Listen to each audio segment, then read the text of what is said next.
The HOA had been picking fights with me ever since I moved onto my grandfather's land. They didn't like that I refused to pay their inflated community fees, and they hated even more that my barn, a weathered old building my family had used for generations, stood tall on the edge of their neatly manicured lakefront. One morning, I woke to the sound of heavy machinery and shouting.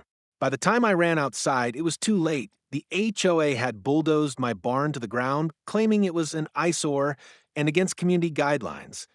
My hands shook with rage as I stared at the splintered wood and crushed memories of generations past.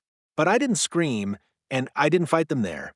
Instead, I walked quietly down to the dam at the edge of the lake, the same lake their million-dollar homes were built around, the same lake they bragged about at every meeting. You see, my grandfather had left me not only the barn, but also the legal rights to the dam itself. That meant I controlled the water, and with a single turn of the rusty wheel, I could drain it dry. And that's exactly what I did.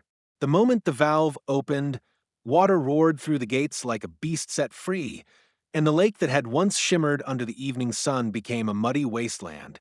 Within hours, HOA boats were stranded in the muck, docks lay tilted and broken, and their prize view was nothing but cracked earth and angry fish flopping in the mud. By nightfall, their property values had plummeted, their luxury dreams shattered.